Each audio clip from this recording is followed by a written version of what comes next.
NORA Heating Fuel Storage Tanks, Chapter 7, Fuel Valves and Accessories. There are a number of valves and accessories that are available for use on oil heat systems. This chapter briefly examines the most common components to be encountered in the field. Let's take a quick look at oil safety valves and pressure-reducing valves. Oil safety valves, OSVs, such as the Suntech PRV38, the Webster OSV, and the Oventrop Oil Stop F, are designed to prevent the flow of fuel in the event a leak occurs in the line between the OSV and the burner, and to prevent excess pressure on the inlet and seal of the fuel unit on systems with pressurized supply lines. These valves require a sustained vacuum on the outlet side of the valve for the fuel to flow. Any leak, from a fitting, line, filter, etc., that prevents vacuum from being exerted on the outlet of the valve will prevent the flow of fuel. On those systems with a booster or supply pump, the valve also operates as a pressure reducer, with supply line pressure on the inlet side of the valve and fuel unit vacuum on the outlet port. Most OSVs must be mounted no more than 3 feet above the lowest point in the fuel line connecting the OSV to the fuel unit. Location, orientation, and height of the valve in relation to the fuel unit and or lowest point in the fuel line varies by manufacturer, so always refer to the manufacturer's instructions for specific information. And NORA recommends that the use of an OSV be considered on all above-ground storage tank installations. Anti-siphon valves are similar to oil safety valves in that they reduce fire hazards and prevent spills caused by fuel being siphoned from the tank.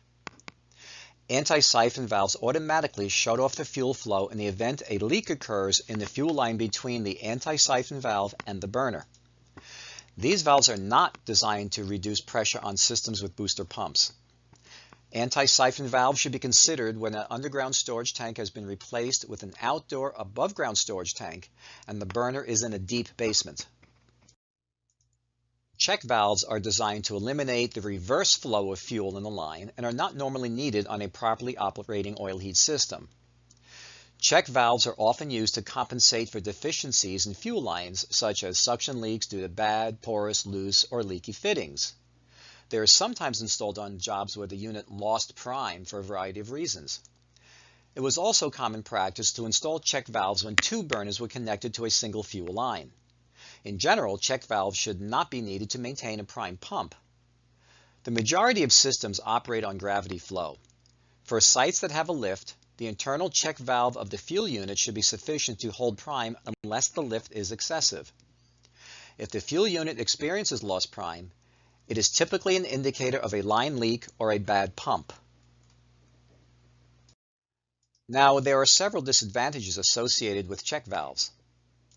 They increase vacuum and reduce the distance that fuel supply lines can be run, and depending on where they are located, they can cause turbulence and strip air from the fuel, resulting in dirty and noisy combustion. And when used in a single pipe system or systems supplied by a boost pump, they can cause fuel leaks due to thermal expansion. In these situations, a thermal relief valve may be required. Check valves are normally available in 2 styles. The HCV, which is identified by its silver cap, incorporates a soft elastomer seat and is recommended for a tight shutoff needed to eliminate reverse flow. The CV, which is identified by its brass cap, is the hard seat model that utilizes a stainless steel ball and is not designed for absolute reverse shutoff.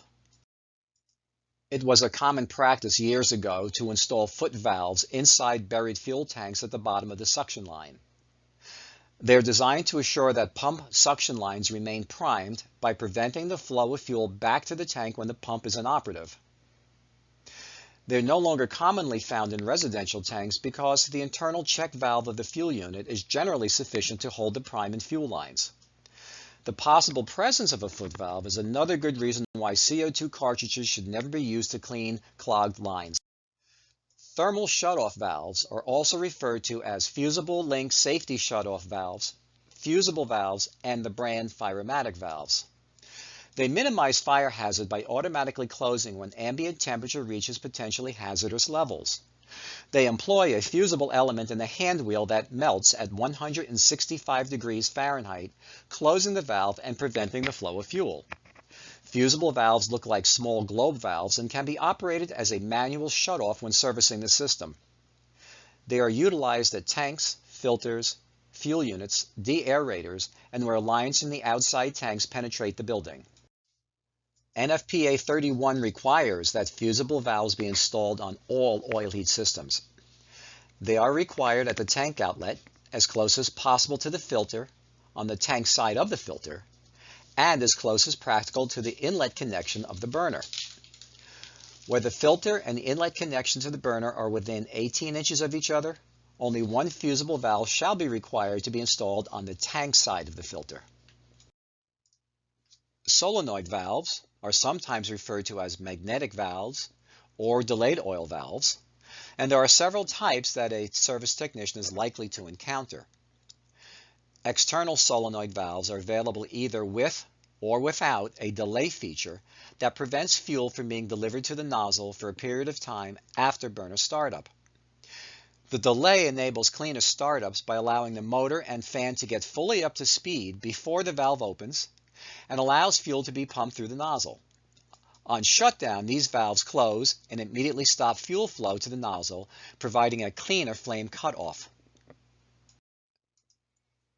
Integral solenoid valves are built into the burner's fuel unit, and there are two types of these currently available. The blocking type operates the same way as an external solenoid valve, opening when powered and closing on shutdown. Dumping valves control the flow to the nozzle by diverting fuel flow inside the fuel unit. On startup, the valve closes, opening the piston and allowing fuel to flow to the nozzle. On shutdown, the valve opens, closing the piston and shutting off the fuel to the nozzle. An advantage of both external and blocking solenoid valves is that they provide additional fuel shutoff. In the event that the fuel unit's piston hangs up, these solenoid valves will prevent fuel from dripping into the fire chamber after shutdown. Nozzle line heaters clamp onto the burner's drawer assembly and maintain a fuel temperature at approximately 140 degrees Fahrenheit. Keeping the fuel heated lowers the viscosity, enables better atomization, cleaner startups, it improves efficiency, and it decreases the production of smoke and soot. De-aerators remove the air and gas bubbles from fuel so that these bubbles don't cause problems with the oil burner, such as noise, rumbling, pulsation, and noisy shutdown. They enable systems that would normally require two-pipe operation to operate with a single line from the tank to the oil burner. When used to convert from a two-pipe system to a one-pipe, they eliminate the potential problems associated with leaking return lines, and they dramatically reduce the clogging of filters and pump strainers. Let's take a look at oil de-aerators and how they work. The pump pulls oil through a check valve inside the tiger loop. The oil goes into the inlet port of the pump, and then out of the return port, back toward the tiger loop. Oil fills the top of the tiger loop and pushes air out of the top vent. When enough oil lifts the float, the vent closes and seals shut. A valve opens in the bottom of the tiger loop that allows oil back into the inlet line. We now have oil looping in a circuit between the tiger loop and the pump. The oil in the loop is cycling at the full capacity of the pump, typically around 20 gallons per hour. The nozzle removes what it needs for combustion, say for example, 1 gallon per hour. This oil is replaced by oil from the tank at the same flow rate as the nozzle, 1 gallon per hour. If air or gas enters this loop, the float drops, the air is vented, and the float rises and seals the vent automatically.